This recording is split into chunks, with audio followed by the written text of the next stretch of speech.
चलो बेटा, आज क्लास शुरू करते हैं हम लोग। पिछली क्लास में जहां तक पढ़ा था हम लोगों ने उसके आगे, पिछली क्लास में हम लोगों ने कंसाइनमेंट का बेसिक समझा था हम लोगों ने, ठीक है। और उसमें हम लोगों ने जो कंसाइनमेंट के थ्योरी वाला पोर्शन है वो ऑलमोस्ट सारा कवर कर लिया गया। आज कंसाइनमेंट का हम लोग प्रैक्टिकल वाला पार्ट करने वाले हैं, ठीक है। तो और प्रैक्टिकल पार्ट कैसे देखना है वो देखा जाए, हम लोग किया जाए। तो इसमें देखो, जो कंसाइनर रहता है वो एक बनाता है कंसाइनमेंट अकाउंट।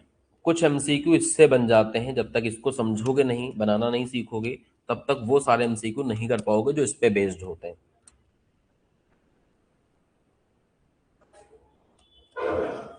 तो जो कंसाइनमेंट अकाउंट है वो कौन बनाता है? कंसाइनर, ठीक है। कौन प्रिपेयर करता है इसको? कंसाइनर प्रिपेयर करता है, यानी ये in the books of consignor बनाया जाता है, in the books of consignor बनाया जाता है। और ये एक तरीके का नॉमिनल अकाउंट होता है, एक तरीके क्या होता है? नॉमिनल अकाउंट होता है, यानी इससे कुछ ना कुछ प्रॉफिट एंड लॉस निकलेगा, ठीक है। मिस्टी बेटा दरवाजा बंद कर लो जरा, ये लोग शोर बहुत कर रहे हैं बाहर। तो नॉमिनल अकाउंट होता है, और इस अकाउंट के अंदर गिनती के कुछ 6-7 आइटम आते हैं, ठीक है। तो सबसे पहले जब गुड्स कंसाइनमेंट पे भेजा जाता है, गुड्स सेंड किया जाता है, तो यहां पे आ जाता है। तो गुड्स सेंट ऑन कंसाइनमेंट, ठीक है। तो गुड्स सेंट ऑन कंसाइनमेंट यहां लिख देते हैं। अब ये जो अकाउंट होता है ये दो तरीके से बनता है। दो तरीके का मतलब होता है दो चीजों पे डिपेंड होता है। अगर गुड्स सेंड किए जा रहे हैं कॉस्ट प्राइस पे तो ये अलग तरीके से बनाया जाता है, और अगर गुड्स भेजे जा रहे हैं इनवाइस प्राइस पे तो अलग तरीके से बनाया जाता है। तो पहला हम लोग केस समझ रहे हैं कि अगर गुड्स किस पे सेंड किए जा रहे हैं। Case 1, if goods are sent at cost price, अगर सामान किस पे भेजा जा रहा है? कॉस्ट प्राइस पे, तो फिर यहां गुड्स सेंड की क्या लिखते हैं हम लोग? कॉस्ट प्राइस लिखते हैं। अब कभी कभी ऐसा भी होता है कि जो माल भेजा गया उसमें से कुछ माल वापस आ गया, तो उसके दो तरीके हैं। या तो यहीं पे आप रिटर्न माइनस करके लिख दीजिए, 1 लाख का माल भेजा गया, 5,000 का वापस आ गया, तो आप 95 लिख लो डायरेक्टली। या फिर इधर 1 लाख लिखो और रिटर्न वाला पैसा हम लोग बाई साइड में लिख दें। तो ये आपकी अपनी चॉइस है, दोनों में सोल्यूशन सेम ही आता है, ठीक है। तो अगर रिटर्न हो जाएगा तो इधर लिख सकते हैं, या फिर यहीं पे क्या कर दें हम लोग? नेट ऑफ रिटर्न कर दें। नेट ऑफ रिटर्न का मतलब है रिटर्न माइनस करने के बाद लिखो, ठीक है। तो इसको नेट ऑफ रिटर्न करके हम लोग लिख देते हैं। इसके बाद जब सामान भेजा जाता है तो कंसाइनर कुछ खर्चे करेगा, तो टू कैश या बैंक अकाउंट में लिख सकते हैं। इसमें क्या लिखे जाएंगे? Consignors expenses. जितने एक्सपेंसेस किसने किए होंगे? कंसाइनर ने किए होंगे, वो पैसा यहां पे आ जाएगा, ठीक है। फिर सेल करने का काम कंसाइनी करता है, तो सेल इधर लिखी जाएंगी, लेकिन वो पैसा हमें बाद में कंसाइनी से लेना होता है, तो वो चली जाती है कहाँ? कंसाइनीज अकाउंट के अंदर। तो यहाँ कंसाइनीज अकाउंट, और इसके अंदर हम लोग क्या लिखते हैं? सेल्स वाला पैसा लिखते हैं, जो नगद सेल होगी। वो भी कौन सी सेल? Cash sales. और जो उधार वाली सेल होती है उसको हम लोग लिखते हैं कंसाइनमेंट डेटर के अंदर, क्योंकि उसका पैसा हमें किससे लेना होता है? कंसाइनमेंट डेटर से लेना होता है। तो यहां हम लोग लिखते हैं क्रेडिट सेल वाला पैसा। तो नगद सेल चली जाएगी कंसाइनी अकाउंट में, क्योंकि वो पैसा कंसाइनी के पास होगा, वो उससे लेना है। जो उधार वाली सेल होगी उसका पैसा हमें डेटर लोगों से लेना होगा, जो कस्टमर है जिनको उधार माल बेचा गया, इसलिए उनके अकाउंट में डालते हैं। इसके बाद कंसाइनी कुछ खर्चे करेगा, तो यहां भी आएगा टू कंसाइनीज अकाउंट, ठीक है। कंसाइनी के खर्च आएंगे यहां पे। कंसाइनी के खर्चों में जितने भी इनके एक्सपेंसेस होंगे वो भी आ जाएंगे, इनके कंसाइनी वाले खर्चे भी आ जाएंगे, इनके एक्सपेंसेस, प्लस इनका जो कमीशन हुआ वो कंसाइनी को देना है तो वो आ जाएगा, प्लस कोई अगर बैड डेट्स हो गया है तो वो यहां पे आ जाएगा, ठीक है। कोई बैड डेट्स हो गया है तो भी इधर आ जाएगा बैड डेट्स के नाम पे। और इतना जोड़ जाड़ के यहाँ लिख दिया जाएगा। लेकिन बैड डेट्स में एक चीज़ होती है, वो भी बताएंगे आपको, कभी बैड डेट्स आता है कभी नहीं आता है, और डिपेंड करता है डेलीगेटेड कमीशन पे, जैसा कि पिछले बताया गया था आपको पिछली क्लास के अंदर। फिर भी अभी एक बार फिर से एक्सप्लेन कर देंगे। देखो बैड डेट्स यहाँ आएगा या नहीं आएगा इस बात पे डिपेंड करता है कि क्वेश्चन में डेल क्रेडिट कमीशन दे रखा है कि नहीं दे रखा है। क्योंकि देखो कंसाइनर डेल क्रेडिट कमीशन इसीलिए देता ही था कि बैड डेट्स के नुकसान को तुम खुद सहोगे, मैं नहीं सहूंगा। तो अगर वो डेल क्रेडिट कमीशन दे रहा है तो बैड डेट्स का खर्चा उसका खर्चा माना जाएगा, फिर कंसाइनर अपनी बुक्स में नहीं लिखेगा उसको। ठीक है, तो इसमें स्टार बना दिया है, इसके अंदर हम लोग लिखना पड़ेगा if there is del creditor commission, if there is क्या del creditor commission, then bad debts never be recorded in consignment account. तो अगर सवाल में डेल क्रेडिटर कमीशन दे देगा तो फिर बैड डेट्स यहां नहीं लिखना है आपको। डेल क्रेडिटर कमीशन नहीं होगा सवाल में तो बैड डेट्स लिखना है। ठीक है, इसके अलावा क्या होते हैं, कभी कभी पूरा माल नहीं बिकता है, भेजे थे हमने 100 बैग, बिके 80 बैग, तो 20 का क्लोजिंग स्टॉक नहीं बचेगा क्या, बचेगा, तो उसको इधर लिखा जाता है। चाहे उसको क्लोजिंग स्टॉक लिख दें या उसको क्या लिखते हैं हम लोग, कंसाइनमेंट स्टॉक। ठीक है, उसकी वैल्यू निकाल के हम लोग को लिखनी पड़ती है। और इसी तरह अगर कोई लॉस हो जाता है तो हम लोग एक बनाते हैं क्या, एबनॉर्मल लॉस, और वहां डाल देते हैं। इसके बाद प्लस माइनस कर लेंगे, जो बचेगा वो हो जाएगा प्रॉफिट, जिसको हम लोग पीएल अकाउंट में पोस्ट कर देते हैं। ठीक है, यही हो जाता है क्या, प्रॉफिट ऑन कंसाइनमेंट। ठीक है, चलो नोट करो, इतना बनाओ फटाफट पहले, फिर मैं आगे पढ़ाता हूं। पहले इसको आप कॉपी में नोट डाउन कर लीजिए।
ये छोटा सा नोट भी लिख देना चाहिए।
हो गया।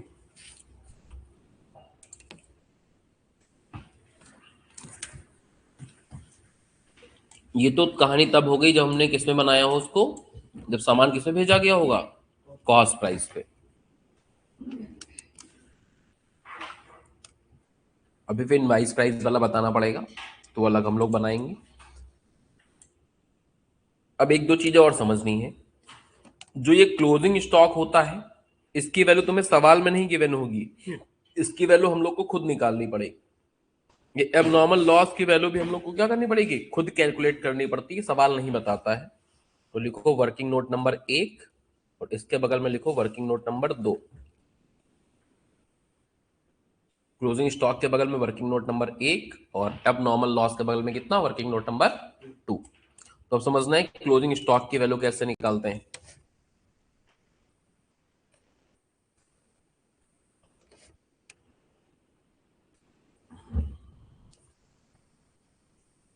क्लोजिंग स्टॉक की वैल्यू कैसे निकालते हैं, तो इसके लिए क्या करना पड़ता है कि स्टेटमेंट टाइप का बनाना पड़ता है और उससे हमारी वैल्यू निकल जाती है। एक क्वांटिटी होता है, एक होता है अमाउंट। सबसे पहले जब गुड्स सेंड किया गया था तो कितनी क्वांटिटी भेजी गई थी, उसकी वैल्यू कितनी थी। फिर इसमें ऐड किए जाते हैं कंसाइनर के एक्सपेंसेस।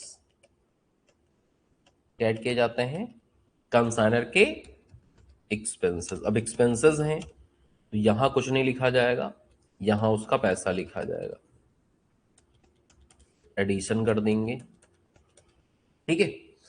अब सीक्वेंस चल रहा है बेटा, पहले सामान भेजा जाएगा, कंसाइनर कुछ खर्चे करेगा, फिर अगर रास्ते में कुछ टूट फूट हो गई तो पहले क्या होगा, एबनॉर्मल लॉस हुआ, फिर सामान पहुंचेगा। तो अगर कोई रास्ते में लॉस हो जाता है, जिसको बोलते हैं क्या, गुड्स लॉस इन ट्रांजिट। ठीक है, लॉस इन क्या हो जाता है, ट्रांजिट। ये भी एक टाइप का एबनॉर्मल लॉस होता है। एबनॉर्मल लॉस दो तरीके के होते हैं, एक लॉस इन ट्रांजिट वाला होता है, एक लॉस इन गो डाउन वाला होता है। तो लॉस इन ट्रांजिट वाला अगर होता है तो पहले ही घट जाएगा, यहीं पे जितनी क्वांटिटी होगी और उसकी जो वैल्यू निकलेगी, ये माइनस कर देंगे। माइनस करने के बाद एक अमाउंट आ जाएगा। इसके बाद यहां ऐड होते हैं non recurring expenses of consignee. Non recurring expenses of consignee, ये ध्यान रखना है, यहां कंसाइनी के सारे खर्चे नहीं आएंगे, यहां कंसाइनर के तो सारे खर्चे आएंगे, कैसा भी खर्चा हो नहीं देखना रिकरिंग वाला है कि नॉन रिकरिंग वाला है। लेकिन जब कंसाइनी की बात आती है तो कौन से खर्चे ऐड किए जाते हैं, सिर्फ नॉन रिकरिंग वाले, रिकरिंग वाले कोई खर्चे ऐड नहीं किए जाएंगे। फिर से खर्चा है तो अमाउंट में ही ऐड होगा। अब इसके बाद अगर लॉस कोई गोदाम में हो रहा है, लॉस इन गोडाउन। ठीक है, गोडाउन का नाम समझ लो, गोडाउन कैसे पड़ा, जैसे पहले दुकानदार होते थे तो जो गोदाम है वो नीचे बनाते थे, दुकान के नीचे अंडरग्राउंड बना देते थे। तो लेबर नहीं समझ पाता था, कहीं गो डाउन, मतलब गो का मतलब जाओ, डाउन का मतलब नीचे। तो कहीं नीचे जाओ नीचे जाओ, तो उससे नाम पड़ गया go down go down go down, उसी से नाम पड़ गया ये गो डाउन। तो जो गो डाउन होता है उसका जो लॉस होगा वो माइनस कर देंगे, ठीक है। माइनस करने के बाद फिर से क्वांटिटी और अमाउंट आ जाएंगे। इसके बाद अगर कोई नॉर्मल लॉस हो रहा है, ये दोनों क्या होते हैं, ये भी एक टाइप का एबनॉर्मल लॉस होता है, और ये भी क्या होता है, नॉर्मल लॉस। नॉर्मल लॉस होता है तो सिर्फ उसको क्वांटिटी से माइनस किया जाता है, अमाउंट से नहीं माइनस होता, ये ध्यान रखना है। नॉर्मल लॉस सिर्फ क्वांटिटी से एडजस्ट किया जाएगा, अमाउंट से एडजस्ट नहीं होता है। माइनस करने के बाद मान लो इसकी वैल्यू आ गई ए, इसकी वैल्यू आ गई बी, तो इससे हम कंसाइनमेंट स्टॉक की वैल्यू निकालते हैं। तो कंसाइनमेंट स्टॉक की वैल्यू होगी, ये वाला अमाउंट ऊपर लिखना है, अमाउंट वाली वैल्यू ऊपर लिखनी है, क्वांटिटी का जो वैल्यू बच के आया वो नीचे लिखना है, और इनटू करना है कितना क्लोजिंग स्टॉक की क्वांटिटी बची है, ठीक है। इनटू किससे करेंगे, क्वांटिटी ऑफ क्लोजिंग स्टॉक से। तो देखो इतना माल बचा है, इसमें से अगर सोल्ड वाली क्वांटिटी और माइनस कर दे तो क्लोजिंग स्टॉक की क्वांटिटी आ जाएगी, ठीक है। तो यहां क्या करेंगे हम लोग, ए ई इन माइनस क्या, क्वांटिटी सोल्ड, ठीक है। तो ये भी बना लो, इससे आपकी एबनॉर्मल लॉस की वैल्यू भी निकल जाएगी, कंसाइनमेंट स्टॉक की वैल्यू भी निकल जाएगी। तो इसी में दोनों वर्किंग नोट आ जाएंगे, मतलब इसी वर्किंग नोट से दोनों ही वैल्यू हम लोग को पता चल जाएंगी, इससे ही दोनों वैल्यू क्या हो जाएंगी, पता चल जाएंगी। यहीं पर रख दो टेबल पे।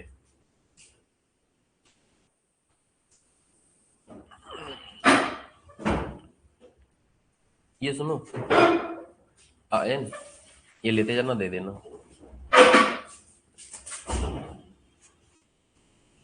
तब में तुम्हारी बुक्स हैं अभी, जब जाना तो लेते जाना, या लेते जाओ यहीं से भी, तुम्हें जैसा मन करे। हाँ पढ़ा, पढ़ लो फिर ले लेना आराम से।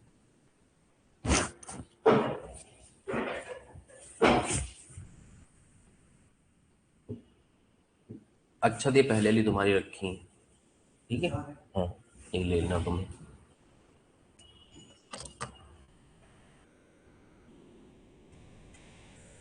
हाँ बेटा, नोट हो जाए तो बताइएगा।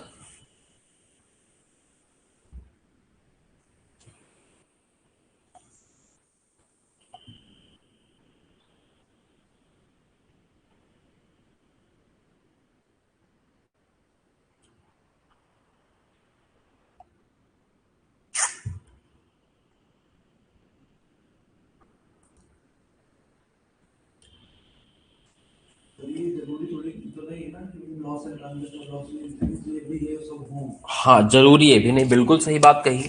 हो सकता है किसी सवाल में ये ना हो तो नहीं माइनस करेंगे, हो सकता है किसी सवाल में ये ना हो ये भी नहीं माइनस करेंगे, हो सकता है किसी सवाल में दोनों हो, लेकिन आपको सिस्टम तो पूरा ही समझना पड़ेगा।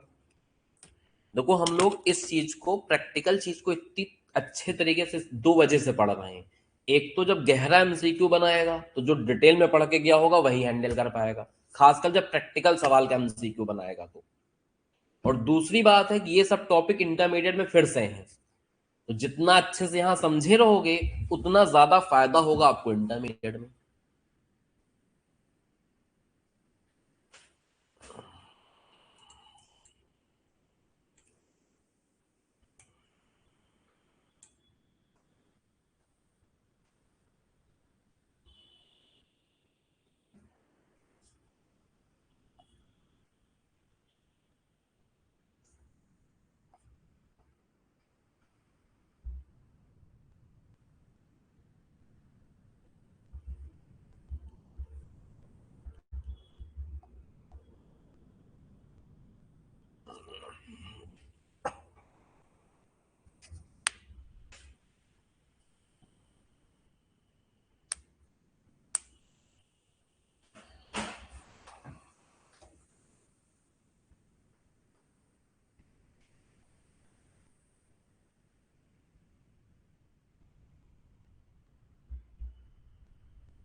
हाँ जी,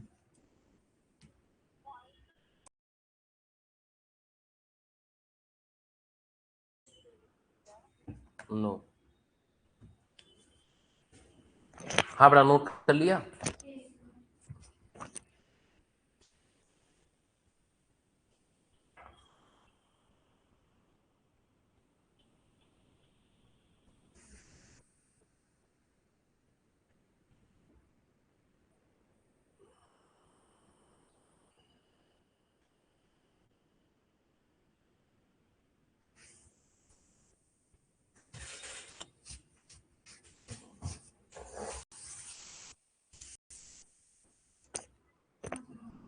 ठीक है,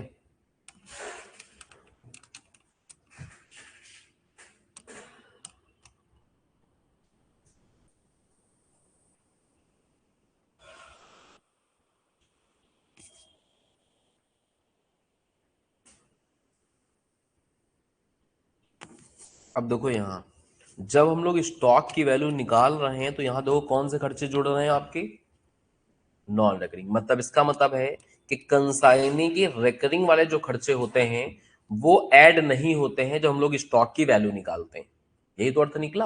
अब इसी अर्थ पे देखो उसने सवाल बनाया, कह रहा है 6 वाले क्वेश्चन में देखो क्या बोल रहा है कि out of the given which can not be treated as a part of cost of purchase for valuing stock.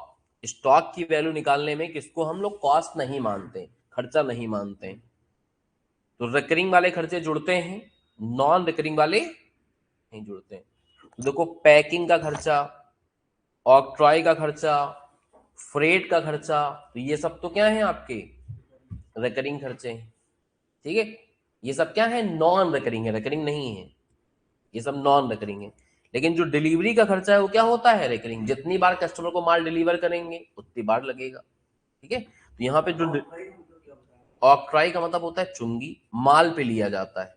ठीक है, चुंगी जो होती है वो एक टाइप का टैक्स है। जब रोड से हम गुड्स लेके गुजरते हैं तो सरकार एक टाइप का टैक्स लेती है, गुड्स लेके जा रहे हो हमारी रोड से, ठीक है, तो उसका एक अलग से टैक्स पड़ेगा। क्योंकि देखो जो पैसेंजर वाहन होते हैं वो हल्के होते हैं, जो गुड्स वाहन होते हैं भारी भारी होते हैं, तो उनसे रोड और डैमेज होती जल्दी जल्दी। जैसे किसी से अब साइकिल जा रही है, मोटरसाइकिल जा रही है, तो इतनी रोड खराब नहीं होगी। किसी रोड से ट्रक के ट्रक जा रहे हैं तो रोड जल्दी खराब हो जाती है, तो उसके लिए सरकार और एक्स्ट्रा टैक्स लेती है। और दूसरी वजह ये भी होती है कि भाई माल ले जा रहे हो तो पैसा कमाओगे। हम कार से जा रहे हैं तो कोई जरूरत नहीं हम घूमने जा रहे हो तो उसमें कोई कमाई वाली बात तो नहीं, उसमें तो उल्टा खर्चा हो रहा है। लेकिन कहती है सरकार सामान लेके जा रहे हो तो उसका मतलब कहीं ना कहीं पैसा कमाई हो, पैसा कमाओगे 2 पैसे हमको भी दो। गवर्नमेंट कहती है थोड़ा सा टैक्स दो हमको, तो उसके लिए वसूली की जाती है टैक्स की। उससे बोल क्या हम लोग ऑक्ट्राई बोलते हैं। तो ये भी माल पे लगता है, टोल पे नहीं लगता। टोल पे तो कोई भी वाहन गुजरेगा टोल टैक्स देना ही देना है, ये अलग बनाया जाता है, टोल के जैसा ही होता है। लेकिन वहां पे ऐसे बैरिकेटर लाइन लगाए जाएंगे कि सब गाड़ी को रोकी जाए। वहां पे अपना 4-5 लोग बैठे होंगे कुर्सी डाले कोने में, और जो भी ट्रक जाएंगे हाथ दे के रुकवा लेंगे, रुको बेटा चुंगी दो फिर जाओ। ट्रक जा रहे होंगे, डीसीएम जा रहे होंगे, तो लगाए रहते हैं। हाईवे पे जाओगे तो कहीं ना कहीं तुम्हें देखने को मिलेगा वो, लेकिन तुम इसलिए नहीं देख पाते हो क्योंकि तुम जा रहे हो कार से, तुम्हारी कार रुकवाई नहीं जा रही। किस दिन ट्रक से जाओ रुकवा लिया जाएगा ट्रक, तो पता चल जाएगा यहाँ चुंगी वसूली जा रही। और समझ लो, तो गौर से देखो, कभी कभी देखो कि ट्रक वक वालों को रुकवा रहा होगा कोई, 2-3 लोग बैठे रहते हैं सड़क के किनारे, ऑफिसर टाइप के रहते हैं। जैसे कोई ट्रक जा रहा होगा, हाँ देंगे आओ उधर किनारे, पहले दो अपना टिकट कटवाओ फिर जाके जाओ, ऐसे होता है। तो हर हाईवे पे ये मिलेंगे ही मिलेंगे। तो इसमें सही आंसर क्या होगा इसका, डिलीवरी चार्जेस। ठीक है, तो इसका सही आंसर क्या हो गया, डिलीवरी चार्जेस। क्योंकि डिलीवरी चार्जेस जो है वो क्या है आपका, रेकरिंग एक्सपेंडिचर है। और बाकी तीनों क्या है आपके, नॉन रेकरिंग एक्सपेंडिचर। ठीक है, आप चाहो तो एक नॉन रेकरिंग एक्सपेंसेस की मैं आपको लिस्ट बनवा देता हूं, 7-8 खर्चे आएंगे उसमें। तो लिखो भैया एग्जांपल्स ऑफ,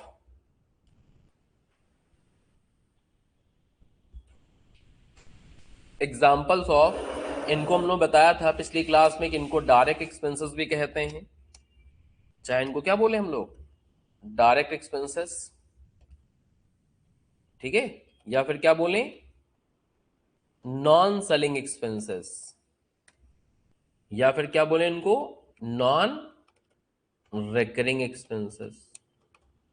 तीनों बातें एक ही। तो इनके एग्जाम्पल्स में एक तो आता है फ्रेट, कैरिज, और ये इनवर्ड वाले आते हैं। फ्रेट इनवर्ड आता है, कैरिज में कौन सा आता है, इनवर्ड वाला आता है। लोडिंग चार्जेस, अनलोडिंग चार्जेस,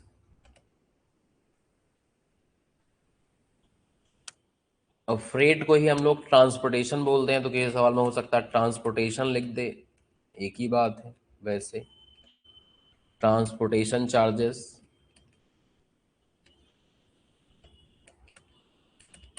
ऑक्ट्रॉई,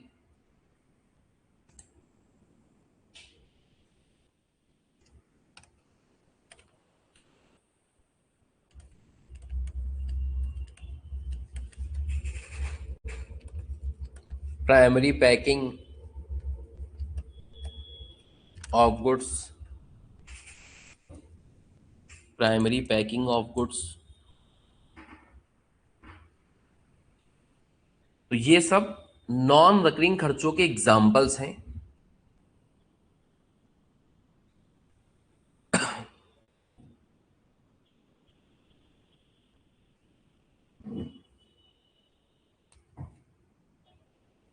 ये सब नॉन रिकरिंग खर्चों के बेटा उदाहरण है।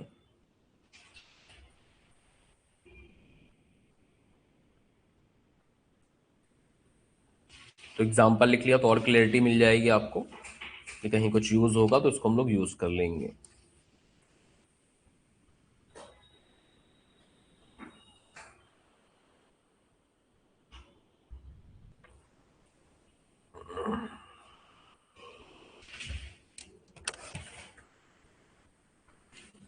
अब एक अकाउंट तो आपने ये सीखा था कैसे बनता है, ठीक है। देखो कंसाइनर की बुक्स में एक तो बनता है क्या आपका, कंसाइनमेंट अकाउंट, ठीक है। एक और बनेगा दूसरा, good Saint on consignment account. क्या बनेगा, good Saint on consignment account, जो सिर्फ एक लाइन का बनता है।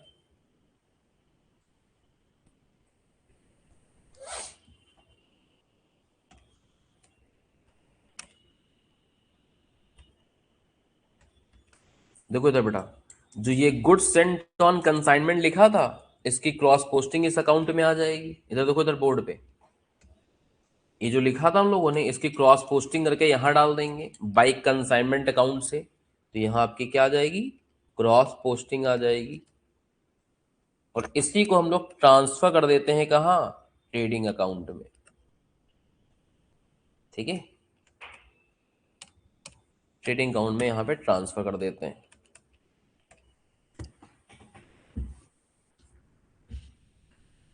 ट्रेडिंग अकाउंट में इसको क्या कर दिया जाता है, ट्रांसफर कर दिया जाता है।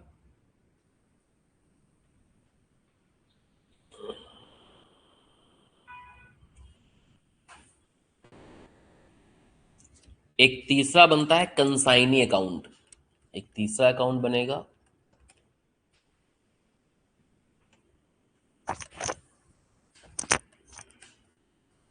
Consignee account.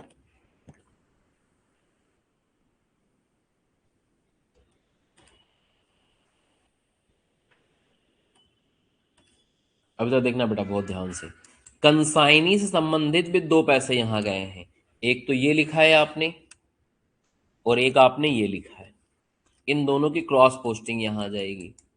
तो कंसाइनमेंट अकाउंट से क्रॉस पोस्टिंग इसकी आ जाएगी, कंसाइनी वाले पैसे से, और इधर भी आ जाएगा कंसाइनमेंट अकाउंट से क्रॉस पोस्टिंग।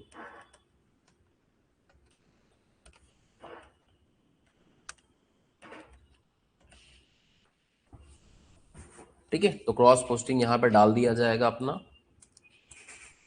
इसके बाद कभी कभी हमने जैसे बताया था पिछली क्लास में, कंसाइनी कुछ एडवांस देता है ना, कभी कभी क्या होता है, कंसाइनी कुछ एडवांस पे करता है कंसाइनी को, तो अगर कोई एडवांस होगा वो भी यहाँ आ जाएगा। अब एडवांस हो सकता है कैश के माध्यम से दिया गया हो सकता है चेक के माध्यम से दिया गया हो सकता है कोई ड्राफ्ट बनवा के दे दें, और नहीं होता है तो फिर BR दे दिया जाता है, बिल रिसीवेबल। तो एडवांस किसी भी माध्यम से दिया सकता है। कैश में दीज होगा तो बाई कैश लिख देते हैं, चेक से देता है तो बैंक लिख देते हैं, ड्राफ्ट से देगा ड्राफ्ट लिख देंगे, बिल एक्सचेंज देगा तो बिल्स एक्सचेंज लिख देंगे, BR लिख दिया जाता है, बिल रिसीवेबल। और इसके बाद जो बचेगा वो हो जाएगा बाई बैलेंस CD।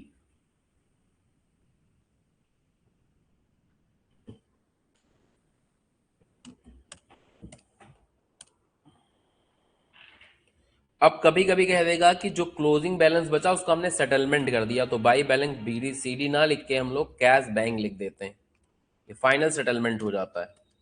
ठीक है, क्या हो गया ये आपका फाइनल सेटलमेंट हो गया। तो कह देगा कभी सवाल में फाइनल सेटलमेंट कर दिया गया तो balancing figure cash base bank से देके खत्म कर देते हैं। कहता अभी फाइनल सेटलमेंट नहीं हुआ तो बैलेंसिंग फिगर बचेगा कुछ ना कुछ, बैलेंस CD में डाल देते हैं।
बन गया।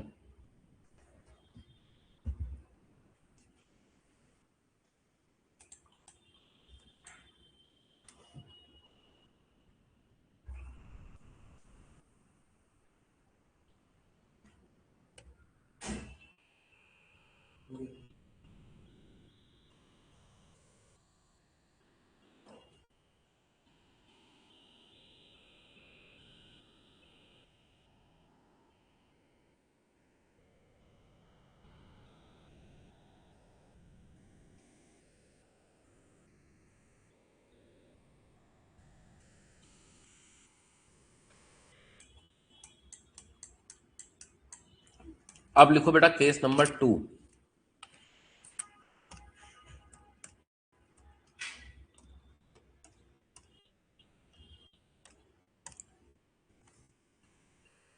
अब लिखोगे बेटा केस नंबर 2 और वहां लिखोगे if goods are sent at invoice price.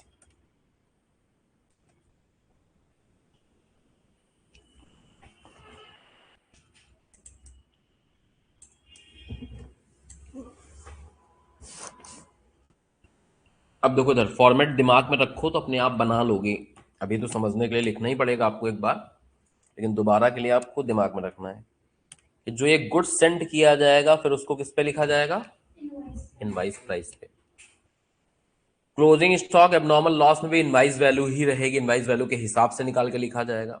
तो इन तीन चीजों का रिसिप्रोकल होता है। जैसे पिछले एग्जांपल में आपको बताया था पिछली क्लास में कि मान लीजिए हम साड़ी खरीदते हैं 800 रुपए की और जब भेजते हैं कंसाइनी को तो 1100 की बता के भेज रहे हैं, तो 300 रुपए वो क्या हो जाता है आपका एक हिडन चार्जेस हो जाते हैं, तो उसको हम लोग लोडिंग बोलते हैं। उसको क्या बोलते हैं, तो उसको रिवर्स करना होता है, क्योंकि अगर 800 की साड़ी है और तुमने 1100 दिखाया तो 300 तो ज्यादा दिखा रखे हैं ना। अब प्रॉफिट कैलकुलेशन के हिसाब से 300 कम करके लिखेंगे तभी सही वैल्यू आएगी।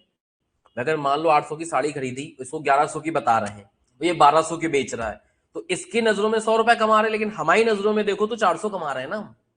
तो जब यहां तुम 1100 के लिख के बैठोगे तो 400 का प्रॉफिट कैसे आएगा, तो उसको रिसिप्रोकल कर देते हैं। तो जो इसमें लोडिंग होती है उसको इस साइड लिख देते हैं और इसी नाम से लिखते हैं। किस नाम से लिखते हैं, बाई गुड्स सेंट ऑन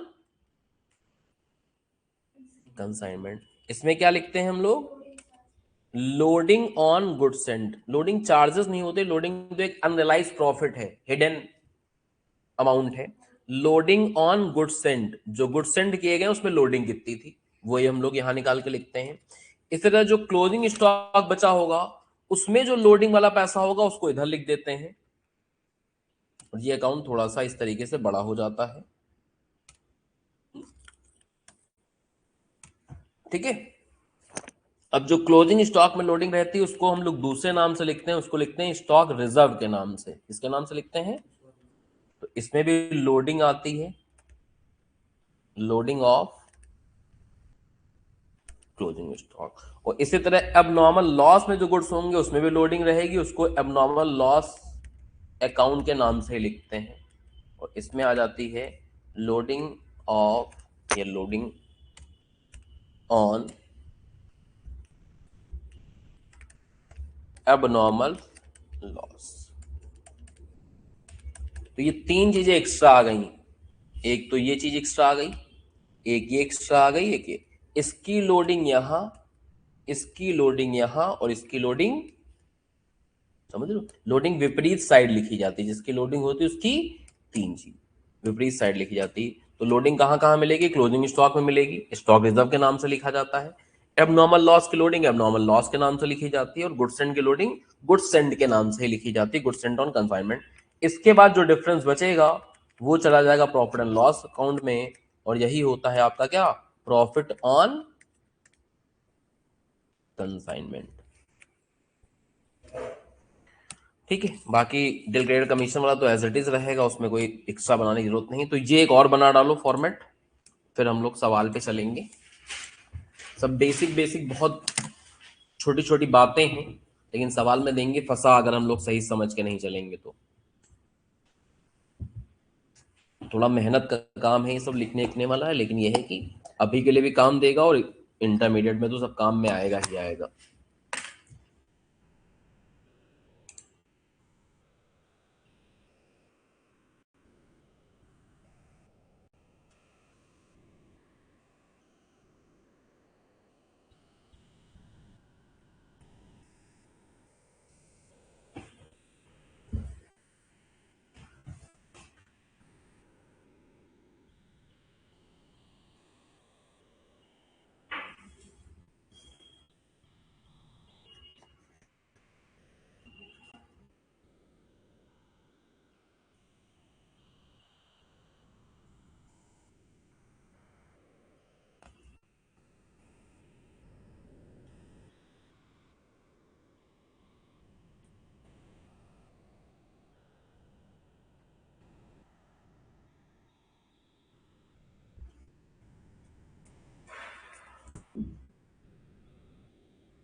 नहीं, बीआरएस अलग होता था, बैंक रिकंसिलिएशन स्टेटमेंट।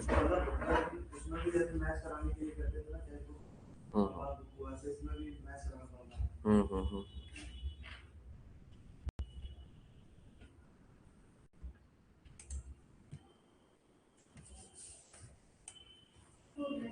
हो गया बेटा। अब ये सब तो ऐसे ही बनेगा, इसमें कोई दिक्कत नहीं है। फर्क आएगा तुम्हारा यहाँ पे, क्योंकि देखो जब गुड्स सेंट खाली सीपीप बना था तो खाली यही लिखे थे, आईपीप बन रहा तो ये भी लिखोगे, ये भी लिखोगे, तो इस अकाउंट में क्रॉस पोस्टिंग करके वो भी आएगा, तो इस अकाउंट में फर्क आ जाएगा। इस अकाउंट में यहाँ पे टू कंसाइनमेंट अकाउंट आ जाएगा, to consignment account cross posting. अब दिमाग से अगर समझो तो क्रॉस पोस्टिंग तो लिख ही रहे हैं यहाँ पे, लेकिन यहां पे लिख रहे हो गुड्स सेंट की तुम इनवाइस वाली वैल्यू, क्या लिख रहे हो? तो यहां हम लोग इनवाइस प्राइस लिख रहे हैं। क्रॉस पोस्टिंग करके तो लिखेंगे ही लिखेंगे, लेकिन अगर सही तरीके से समझो तो इनवाइस प्राइस है। यहां भी हम लोग क्रॉस पोस्टिंग करके लिखेंगे, और इसमें अगर सही तरीके से समझो तो इसमें कौन सा पैसा है? लोडिंग वाला पैसा है। जो इधर लिखा था कौन सा पैसा था हम लोग का? लोडिंग वाला पैसा था, लोडिंग वाला पैसा है। और हमने आपको बताया था, ठीक है, कि कॉस्ट प्राइस में लोडिंग जोड़ते हो तो इनवाइस प्राइस आता है, या इनवाइस प्राइस में लोडिंग घटाते हो तो कॉस्ट प्राइस आता है। तो जो बचेगा वो डालेंगे हम लोग कहाँ? ट्रेडिंग अकाउंट में बैलेंसिंग फिगर होगा, लेकिन अगर सही तरीके से समझो तो क्या होगा?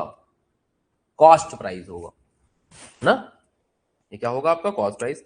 कंसाइनिंग अकाउंट एज इट इज बनता है, तो उसको दोबारा बनाने की नीड नहीं है, केवल इन दोनों अकाउंट में वो थोड़े चेंजेस आते हैं, तो इनको अलग से फॉर्मेट बना लो, जिससे आपको समझने में दिक्कत ना हो। अकाउंट का नाम वही रहेगा, बिल्कुल सही।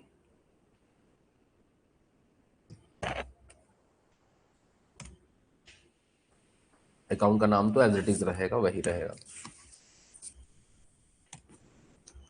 ट्रेडिंग अकाउंट लिखा हुआ है यहाँ पे, ट्रेडिंग अकाउंट। तो इससे आप समझ गए कि ट्रेडिंग अकाउंट में जो हम लोग पैसा पोस्ट करते हैं वो कौन सा पोस्ट करते हैं?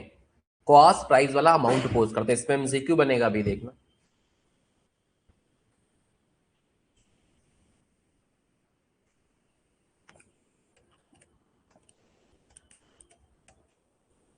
इनवाइस प्राइस क्या होता है? Cost price plus loading. Cost price में लोडिंग जोड़ देते हो तो क्या आ जाता है आपका? इनवाइस प्राइस आ जाता है।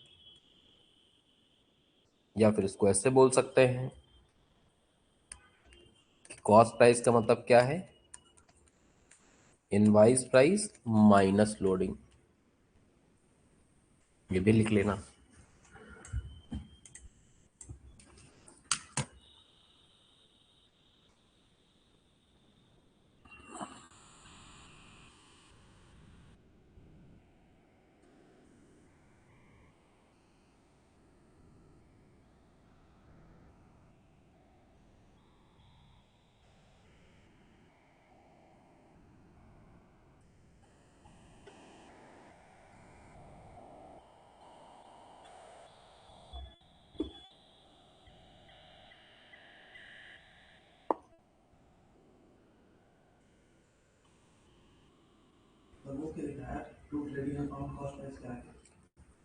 बैलेंसिंग फिगर, जो पैसा बचेगा,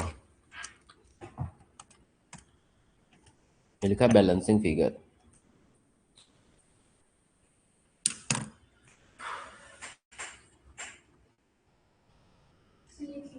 लिख लिया।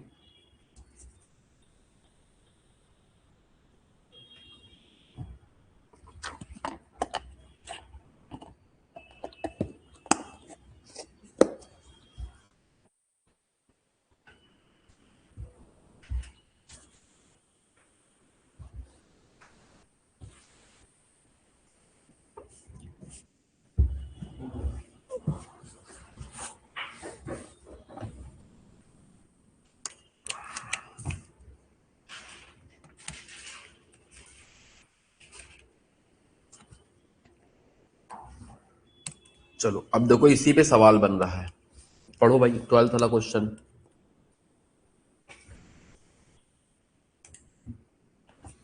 X of Kanpur send out 1000 boxes to y of Delhi, costing कितनी है, मतलब कॉस्ट प्राइस कितना है, 200 रुपए ईच, इनवाइस वैल्यू 220 है, और आपसे पूछा है कि ट्रेडिंग अकाउंट में कितना पैसा क्रेडिट किया जाएगा। बहुत ध्यान से बात को समझना। इस अकाउंट में अगर ट्रेडिंग अकाउंट को तुम डेबिट कर रहे हो, तो अगर हम लोग ट्रेडिंग अकाउंट बनाते, जो यहां नहीं बनाते हैं, तो ट्रेडिंग अकाउंट में तो ये पैसा इस साइड जाएगा नहीं। तो चाहे हम बोलें कि ट्रेडिंग अकाउंट में क्रेडिट कर रहे होंगे, या बोले हम लोग गुड्स सेंट अकाउंट में क्या कर रहे हैं, हम लोग डेबिट कर रहे हैं, एक ही बात हुई। तो यहां हम कौन सा पैसा क्रेडिट कर रहे हैं, कॉस्ट प्राइस। तो इसका आंसर क्या होगा, कॉस्ट प्राइस के हिसाब से लिखना है। ठीक है, हमेशा ध्यान रखना है कि ट्रेडिंग अकाउंट में जो क्रेडिट किया जाता है वो कैसे किया जाता है, कॉस्ट प्राइस के हिसाब से। तो 1000 इंटू 200, आंसर कितना हो जाएगा, 2 लाख। बच्चा गड़बड़ी कर सकता है कि 220 के हिसाब से मल्टीप्लाई का हो बता दे, गड़बड़ कर देगा, जिसको नहीं पता होगा गड़बड़ा जाएगा। तो आपको ध्यान रखना है कि ट्रेडिंग में हमेशा क्या क्रेडिट किया जाता है, कॉस्ट प्राइस के हिसाब से, क्योंकि यही पैसा तो जाएगा यहाँ पे।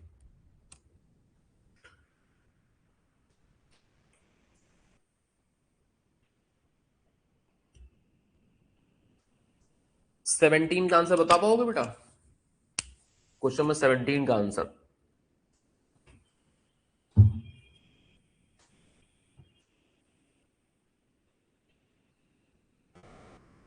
अच्छा, ये तो उसका है सवाल भाई, ज्वाइंट वेंचर का सवाल, मैंने गलत पूछ ही लिया। इस सवाल ज्वाइंट वेंचर का है। तो जो कंसाइनमेंट के सवाल थे वो यहां तक थे। इसमें से अगर याद हो तो ये सवाल हमने पिछली क्लास में बताया था आपको ना, 48 रुपए इसका आंसर निकला था।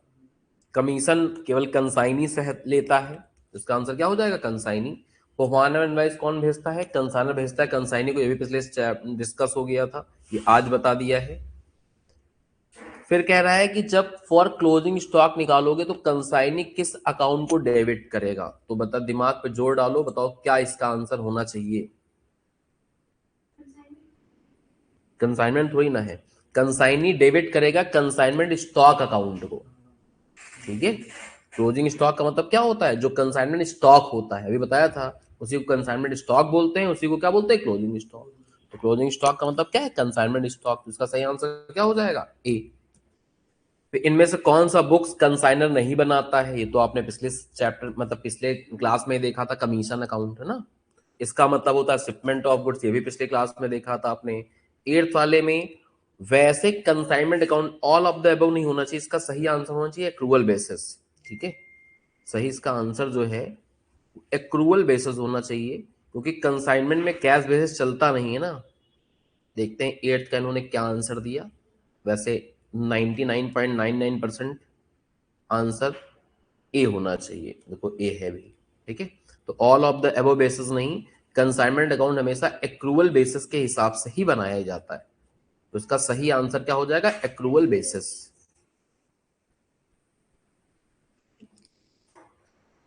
इस वाले में अगर देखो तो सेल वैल्यू आपने निकाल ली थी, पिछले क्लास में ही किया था ये वाला सवाल तो ना, 66,000 रुपए आए थे। 1000 बैग कॉस्ट थी और सेलिंग प्राइस 10% ज्यादा है, तो कॉस्ट प्राइस 1000 रुपए हो गया, सेलिंग प्राइस 1100 रुपए हो गया। 60 बैग बेच रहे हो, तो 1100 के हिसाब से 60 बैग बेचो, कितने के हो जाएंगे, 66,000 के हो जाएंगे। ये कल ही क्लास में हो गया था। फिर कंसाइनमेंट अकाउंट आज ही बताया है कि नॉमिनल अकाउंट के नेचर का होता है। ठीक है, 4th वाले का आंसर बता पाओगे।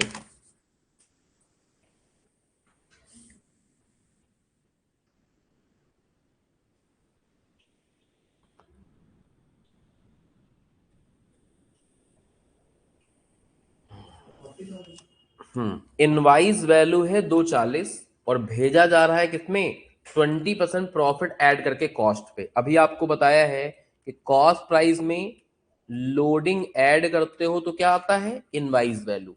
इनवाइस वैल्यू 2,40,000 है। ठीक है, कॉस्ट प्राइस पता नहीं है, और लोडिंग क्या है, कॉस्ट का 20% है ना। तो ये हो गया 1.2x इज इक्वल टू 240। तो x की वैल्यू कितनी हो गई, 240 डिवाइड बाई 1.2 यानी कि 2,00,000, 40,000 आ जाएगा इसका आंसर। ठीक है, क्योंकि देखो हमेशा नहीं कि लोडिंग तुम इस पे निकाल लोगे, फॉर्मूला लगाओगे जो अभी आपने सीखा कि cost price equal to invoice price क्या होता है, equal to cost price plus loading, तो वही हमने फॉर्मूला लिख दिया, invoice price equal to cost price plus loading. Invoice value तुमको दे रखी है 240, उसके नीचे लिख दिया, कॉस्ट नहीं पता है, कॉस्ट को एक्स मान लिया, और लोडिंग कितनी होगी 20% ऑफ द कॉस्ट, तो इसका 20% निकाल लिया, एक्स की वैल्यू निकाल लिया, कॉस्ट प्राइस आ गई। अब ये 240 है, कॉस्ट प्राइस निकल गया 2 लाख, तो बचा लोडिंग, लोडिंग कितनी आ गई 40,000। समझ लो बेटा, हमेशा इक्वेशन बना के ही सॉल्व करना, तभी सही रिजल्ट आएगा। इसके बाद कल एडवांस वाला हम लोगों ने निकाल ही लिया था, ये पैसा ना 1,20,000 रुपए निकला था पिछले क्लास के अंदर। इसके बाद क्वेश्चन नंबर 2, इसका क्या सही आंसर होना चाहिए, थोड़ा दिमाग पे जोर लगाओ, ऐसा ही जनरल नॉलेज हिंदी बनाना तो सबको आता ही बचपन से ही, मतलब 11th क्लास से ही, तो इस पे क्या आंसर होना चाहिए इसका सही वाला।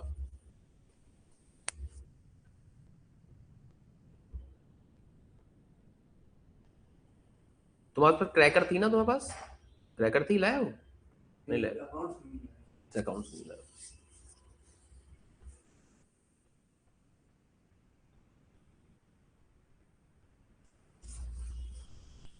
क्या होना चाहिए इसका सही आंसर,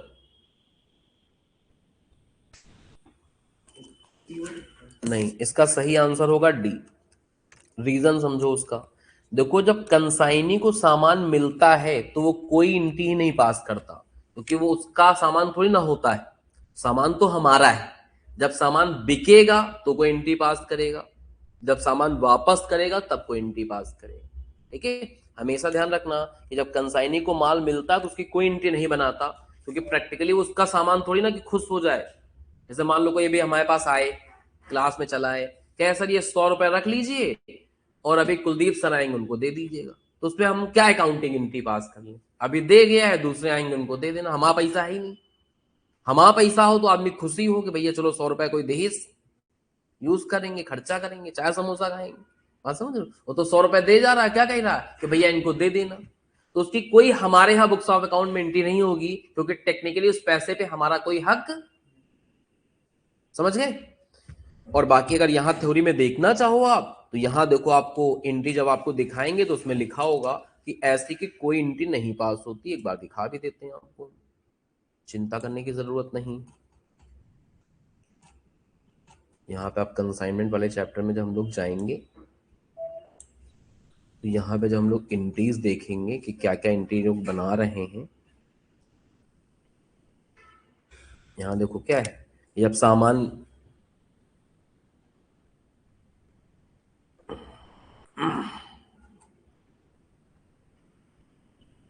ठीक है, देखो कंसाइनर तो गुड्स सेंड करने की एंट्री बनाता है, लेकिन कंसाइनी गुड्स रिसीव करने की कोई एंट्री नहीं बनाता, ना ओपनिंग स्टॉक की एंट्री बनाता है, ना सामान वापस करने की कोई एंट्री बनाता है, ना कंसाइनर जो खर्चे करेगा उसकी एंट्री कोई बनाएगा।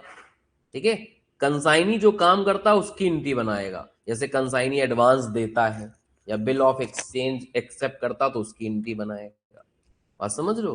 कंसाइनी जो खर्चे करेगा उसकी एंट्री बनाएगा, कंसाइनी जो सेल करेगा उसकी एंट्री बनाएगा, कंसाइनी अपने कमीशन की एंट्री बनाएगा, या ऐसे ध्यान कर लो जो अकाउंट में आपने देखा, कंसाइनी केवल इन चीजों की एंट्री बनाता है, एक तो सेल की, एक अपने खर्चों की, अपने कमीशन की और बैड डेट्स की, इसके अलावा किसी चीज की कोई एंट्री कंसाइनी तो क्लोजिंग ना ओपनिंग की बनाएगा, ना गुड्स रिसिप्ट की बताएगा, ना रिटर्न करने की बनाएगा, और किसी चीज की वो कोई एंट्री नहीं बनाता है। तो इसमें गड़बड़ा जाता है, अगर आप सही से ना समझो तो इसमें भी गड़बड़ कर देगा बच्चा। ठीक है, बात समझ पा रहे मेरी, तो इस तरीके से किया जाता है, इस तरीके से इसको लगाया जाता है। तो कंसाइनमेंट की सारी बातें बता दी हैं हमने, आओ एक दो फुल फ्लेश सवाल लगा लेते हैं हम लोग, जिससे और कॉन्फिडेंस आ पाए, फिर किसी तरीके के सवाल में कुछ फंसने वाली गुंजाइश नहीं रह जाएगी। ठीक है, एक दो फुल फ्लेश सवाल लगा लेंगे तो हर तरीके का सवाल आपको आ जाएगा। और तो एग्जाम्पल नंबर 1 देखो, वैसे तो देखो इसमें क्या बोला है, आपको क्या पास करनी है, एंट्री। ठीक है, क्या पास करनी है, एंट्री, लेकिन मैं पहले अकाउंट बनाऊंगा, क्योंकि एंट्री उससे तुम रिटेन कर पाओगे। ठीक है, अकाउंट से रिवर्सल एंट्री बना लेंगे, फटाफट जल्दी हो जाएगा काम और समझ भी अच्छे से पाओगे। तो मैं इस सवाल को पूरा डेप्थ में करके आपको दिखा रहा हूं, उसको समझो फिर नोट करना है। तो बोला है बोथ पार्टी की बुक्स में, तो देखो राम एंड कंपनी जो है वो माल भेज रहे हैं, तो ये क्या हुए, कंसाइनर। तो किसको भेज रहे हैं, नाथन और बंबई को, तो ये क्या हो गए, कंसाइनी। तो पहले कंसाइनर की बुक्स में बनेगा और फिर बनेगा किसकी बुक्स में, कंसाइनी के बुक्स में। तो और हेडिंग डालो, एग्जाम्पल नंबर 1 डिटेल में लगा लेते हैं जिससे आपका कॉन्फिडेंस और ज्यादा अच्छा हो पाए। तो in the books of consignor, जो कि कौन है, राम एंड, तो पहले राम एंड कंपनी की बुक्स में बना रहे हैं। सबसे पहले क्या बना रहे हैं हम लोग, राम एंड कंपनी बिक की बुक्स में बना रहे हैं, ठीक है। इसके अंदर सबसे पहले बना रहे हैं कंसाइनमेंट अकाउंट।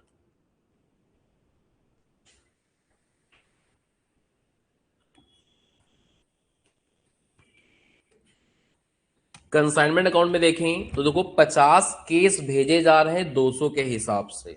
तो सबसे पहले तो goods sent on consignment, 50 case 200 के हिसाब से मल्टीप्लाई कर दोगे 10,000 रुपए हो जाएगा। इसके बाद कंसाइनर ने खर्चे किए हैं 200 और 300 रुपए, 200 रुपए इंश्योरेंस के और 300 रुपए किसके, फ्रेट के।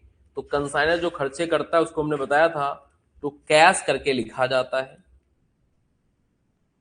और 200 और 300 कितना हो गया, 500 रुपए। कंसाइनर के खर्चे टू कैश करके इस हिसाब से लिख दिए जाते हैं। इसके बाद बोला है कि सेल हुई है, अकाउंट सेल नाथन ने भेजा है और उसमें ग्रॉस प्रोसीड किसकी दिखाई, 24,000 के। प्रोसीड का मतलब सेल ही होता है। तो 24,000 की सेल करी है। सेल लेकिन हम लोग ने बताया था किसके नाम पे लिखते हैं, कंसाइनी के नाम पे लिखते हैं। और कंसाइनी कौन है इस सवाल में, नाथन। तो बाई नाथन्स लिखेंगे और इसमें हम लोग सेल्स का अमाउंट लिखेंगे जो कि कितना होगा, 24,000 रुपए। इसके बाद नाथन ने भी खर्चे किए हैं 20 रुपए डॉक चार्जेस, 50 रुपए कैरिज और 130 रुपए वेयर हाउसिंग, सब मिला लोगे तो 200 रुपए। और हमने बताया था कि इधर लिखते हैं हम लोग क्या, कंसाइनीज अकाउंट, और इसके अंदर इनके खर्चे लिखते हैं। इनके खर्चे कितने हो रहे हैं, 200 रुपए, प्लस इनका कमीशन भी लिखते हैं। और अगर बैड डेट्स होता है तो वो भी लिखते हैं। और इनका कमीशन कितने परसेंट है, सेल पे। तो 24,000 का 4% निकाल लो।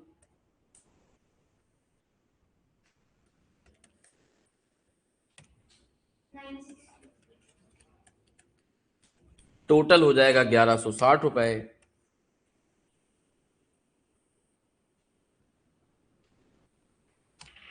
ठीक है, कोई क्लोजिंग स्टॉक वगैरह नहीं बच रहा है, सारे केसेस बिक चुके हैं, ना ही कोई लॉस वगैरह हुआ है। तो प्लस प्लस माइनस कर लेंगे और आ जाएगा आपका क्या, प्रॉफिट, जिसको हम लोग ट्रांसफर कर देते हैं कहाँ पे, प्रॉफिट एंड लॉस अकाउंट में। जो भी बैलेंस बचेगा उसको यहां डाल दिया जाएगा। चलिए बनाइए और बताइए कितना प्रॉफिट एंड लॉस निकल के आया।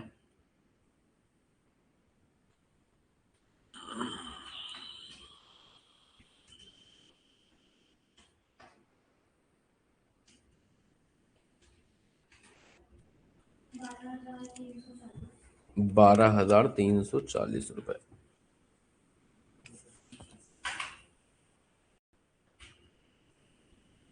एक ये अकाउंट हमने बताया था बनता ही बनता है, एक और बनता है goods sent on consignment account.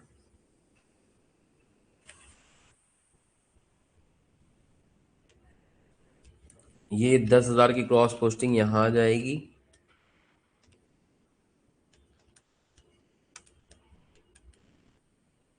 By consignment account के नाम पे, और इसको हम लोग भेज देंगे कहाँ, ट्रेडिंग अकाउंट में।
फॉर्मूला लिख लिया। तीसरा बनेगा कंसाइनी अकाउंट, और कंसाइनी का नाम क्या है इस सवाल में? नाथन। तो एक बनेगा क्या? Nathans account.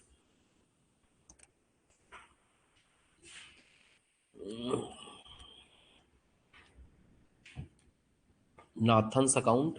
नाथन में देखो तो ये 24,000 क्रॉस पोस्टिंग करके यहां जाएगा, और ये 1160 क्रॉस पोस्टिंग करके कहाँ जाएगा? यहां जाएगा।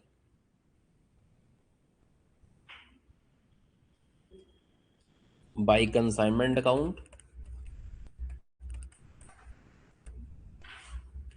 To consignment account. और यहां इन्होंने बताया है, अगर लाल में देखो, कि he sent the amount due to consignee after deducting commission. तो कमीशन समीशन काटने के बाद अपना पैसा भेज दिया है, मतलब इन दोनों का सेटलमेंट क्या हो गया है? हो गया है ना। तो बाई कैश लिख सकते हो या बैंक लिख सकते हो, जो भी पैसा यहां बचे, ये हो गया आपका फाइनल सेटलमेंट।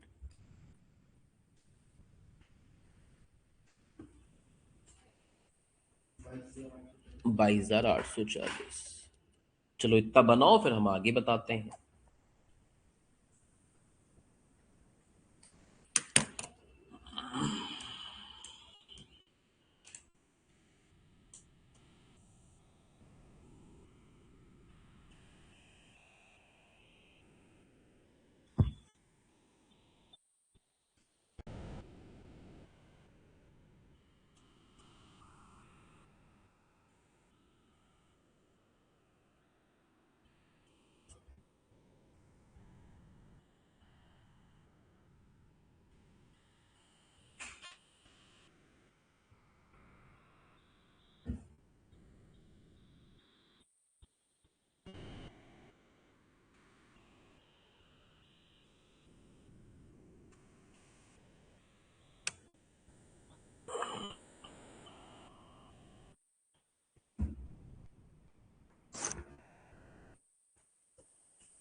हाँ बेटा, लगा लिया।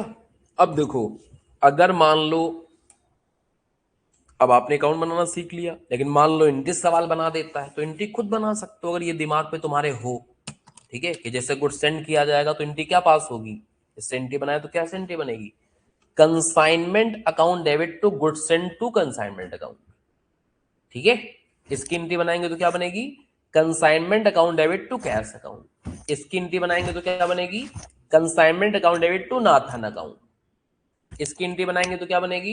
Consignment account debit to PL account. इसकी एंट्री बनाएंगे तो क्या बनेगी? Nathan's account debit to consignment account. तो मतलब ये अगर पिक्चर तुम्हारे दिमाग में है कि कौन सी चीज कहां कैसे लिखी जा रही, किस अकाउंट में लिखी जा रही, तो एंट्री तुम खुद ही बना सकते हो। तो आओ अभी एंट्री बना के इसकी लिख भी लेते हैं इस सवाल की, जिससे आपकी प्रैक्टिस हो जाए। तो पहले आप इसकी एंट्री बनाओगे, क्या बनेगी? Consignment account debit, consignment account debit to goods sent on consignment account. और पैसा लिख देंगे अपन लोग यहां पे 10,000 रुपए। दूसरी एंट्री खर्चे की बन जाएगी, consignment account debit to cash account, जो 500 रुपए खर्च कर दिए थे। प्रॉफिट एंड लॉस की एंट्री सबसे आखिर में बनाई जाती है ना। तो ये बन जाएगी, ये बन जाएगी, इसका भी बना सकते हो। Consignment account debit to Nathan,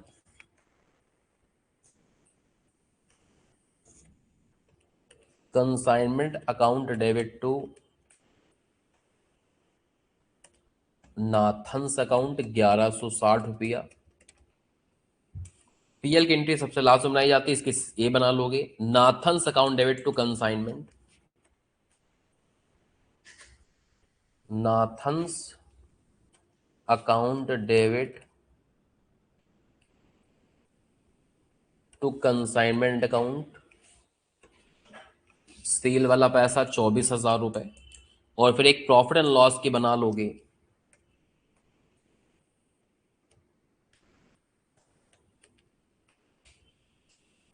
consignment account debit to profit and loss account 12,340 रुपये। 12,340 रुपये। अब देखो बेटा, इस अकाउंट की सारी एंट्री बना चुके हैं। इधर देखना, इधर जो चीज जिस अकाउंट से क्रॉस पोस्ट होके आती है उसकी दोबारा एंट्री नहीं बनती। क्रॉस पोस्टिंग वाली चीजों की दोबारा एंट्री नहीं बनती, वरना फिर डबल एंट्री हो जाएगी। भाई इसकी एंट्री बनाओ तो फिर क्या बनेगी?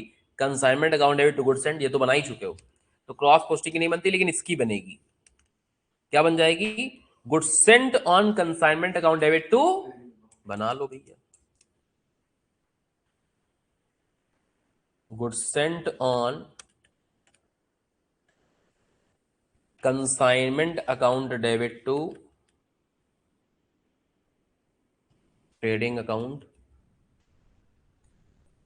10,000 रुपए।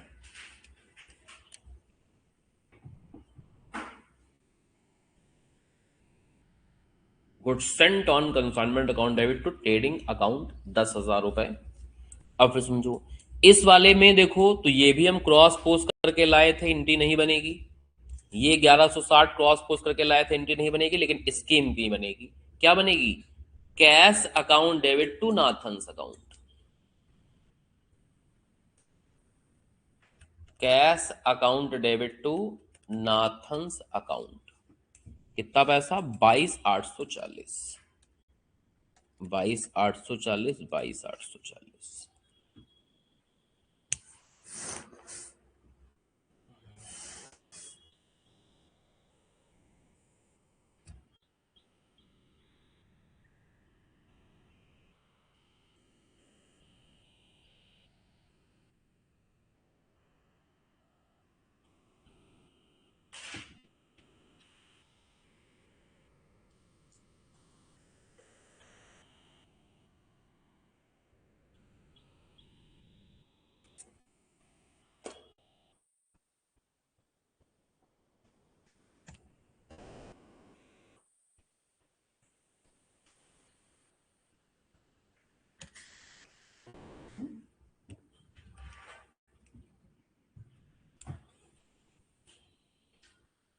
हाँ बेटा, हो गया। अब इस सवाल में देखो, एंट्री बनाने की बात करी थी तो इंस्टीट्यूट वालों ने एंट्री बनाई आपको। देखो आपने क्या पहले एंट्री बनाई? Consignment account debit to goods sent on consignment account 10,000 रुपए। फिर आपने दूसरी एंट्री क्या बनाई? Consignment account debit to cash. ये देखो बनाया consignment account debit to cash 500 रुपए। ठीक है। फिर consignment account debit to Nathan 1160, वो भी बनाई होगी लेकिन अलग अलग बना दी।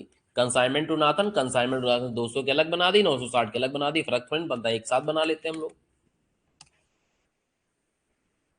नाथन टू कंसाइनमेंट 24,000 बना ली होगी इन्होंने भी। नाथन टू कंसाइनमेंट 24,000 रुपए।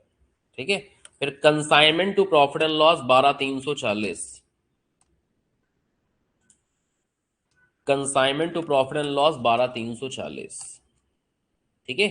Goods sent on consignment account debit to trading account, goods sent on consignment account debit to trading account. और सबसे लास्ट में cash to Nathan, cash to Nathan. तो सारी एंट्री वही बन के आई हैं, लेकिन ऐसे एंट्री याद करना टफ है। अकाउंट में बनाना आप सीख लिए तो फिर एंट्री अपने आप डेवलप होके निकल के आ जाएंगी। ऐसे हर चीज की एंट्री याद करो, टिपिकल हो जाएगा। अकाउंट का फॉर्मेट दिमाग में रखना सिंपल है कि भैया ये यहाँ ही आता है, यहाँ ये आता है, अपना प्लस माइनस करके निकल जाएगा। ठीक है। अब ये तो किसके यहां बात होगी बेटा? एक पार्टी के यहां, यानी कंसाइनर के यहां। अब बात करेंगे हम लोग कंसाइनी के यहां। तो अब हेडिंग डालो, इन द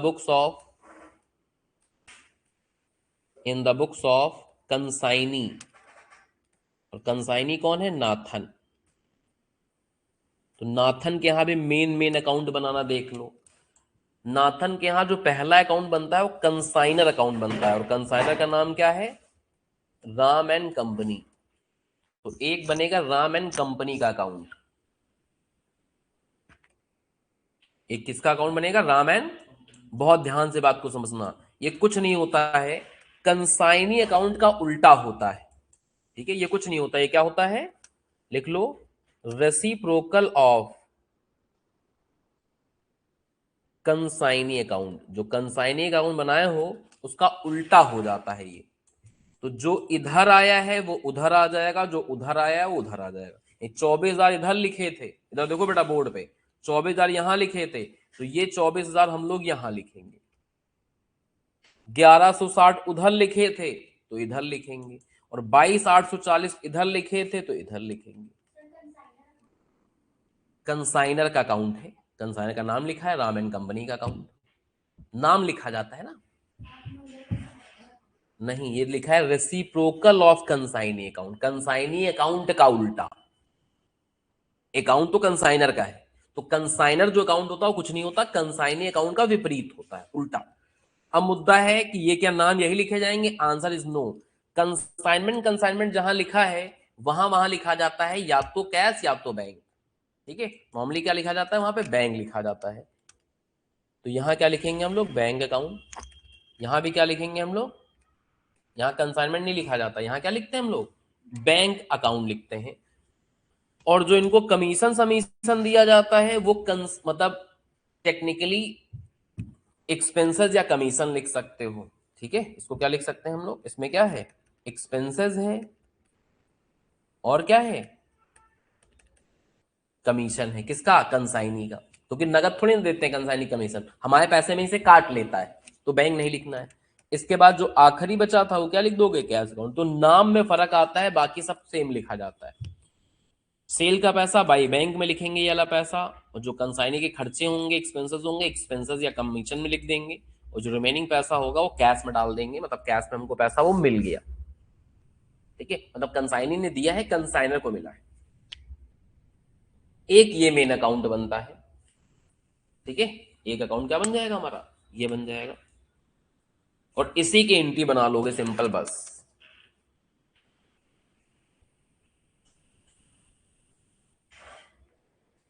तो एक एंट्री इसकी बन जाएगी, यानी bank account debit to Ram and company account. कितना? 24,000। एक एंट्री इसकी बन जाएगी,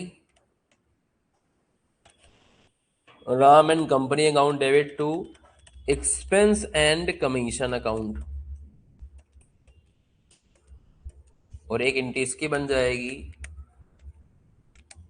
Ram and company account debit to cash account 22,840। तो एक फुल फ्लेज सवाल इसलिए करा दिया गया जिससे आपका कॉन्फिडेंस ज्यादा हाई हो पाए और आप हर चीज समझ के कर पाओ। अगर प्रैक्टिकल सवाल किसी चीज का आ जाता है तो पहली क्लास में बताया था, आज फिर से बता देते हैं कि अकाउंट्स में प्रैक्टिकल सवाल कम आते हैं, थ्योरी के सवाल ज्यादा आते हैं। 50 में से 30, 32, 33, 34, 35 सवाल तक थ्योरी के मिलेंगे, 15, 16, 17, 18 सवाल प्रैक्टिकल मिलते हैं।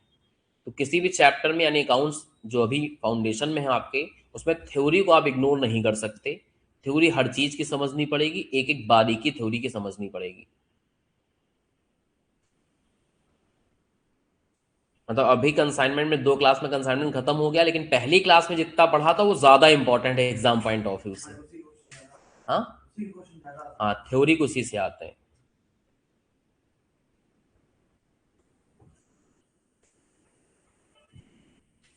और फाउंडेशन में जो चैप्टर है हम लोग के पास कुल मिला के 9-10 चैप्टर हैं, और हर चैप्टर मान के चलो कि 2-3 क्लास का है, मिनिमम 2 मैक्सिमम 3।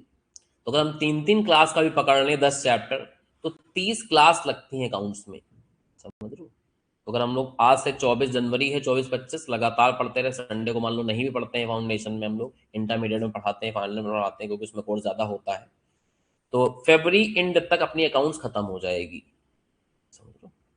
तो अपना प्रैक्टिस करते चलो, साथ साथ सवाल लगाते चलो। क्रैकर है तुम लोग के पास, पास एग्जामिनेशन पेपर, उनके भी प्रैक्टिस करो, उनके भी सवाल लगाओ। जहां जो सवाल ना लगे वो पूछो। जैसे आज चैप्टर हम लोग का कंसाइनमेंट खत्म हो गया है, तो तुम लोग के पास क्रैकर है, घर में क्या करना है?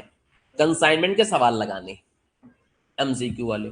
उनमें जो ना आए कल ही आके पहले पूछ लेना है कि सर ये हमारे 6 सवाल 8 सवाल जितने भी नहीं लग पाए वो आपने पूछे। किसी का थ्योरी का है, उसका लॉजिक या प्रैक्टिकल है तो नहीं लग पाया, वो पूछोगे, अपना बताया जाएगा, समझ लो। तो 2 क्लास लगेंगी चैप्टर कंप्लीट करने में, 1 क्लास लगती पास एग्जामिनेशन पेपर को सॉल्व करने में। खासकर वो सब सवाल जो नए होंगे, जो नहीं कर पा रहे होंगे। तो लगे हाथ वाला काम भी निपटाते चलेंगे जिससे पेंडेंसी कुछ भी क्रिएट ना हो, है ना। तो आज ही जाके क्रैक करके आपको सवाल लगाने हैं, और जो भी नहीं आएंगे वो कल आपको बताने हैं। ठीक है, चलो आज के लिए यहीं तक रखते हैं, बाकी कल मिलते हैं।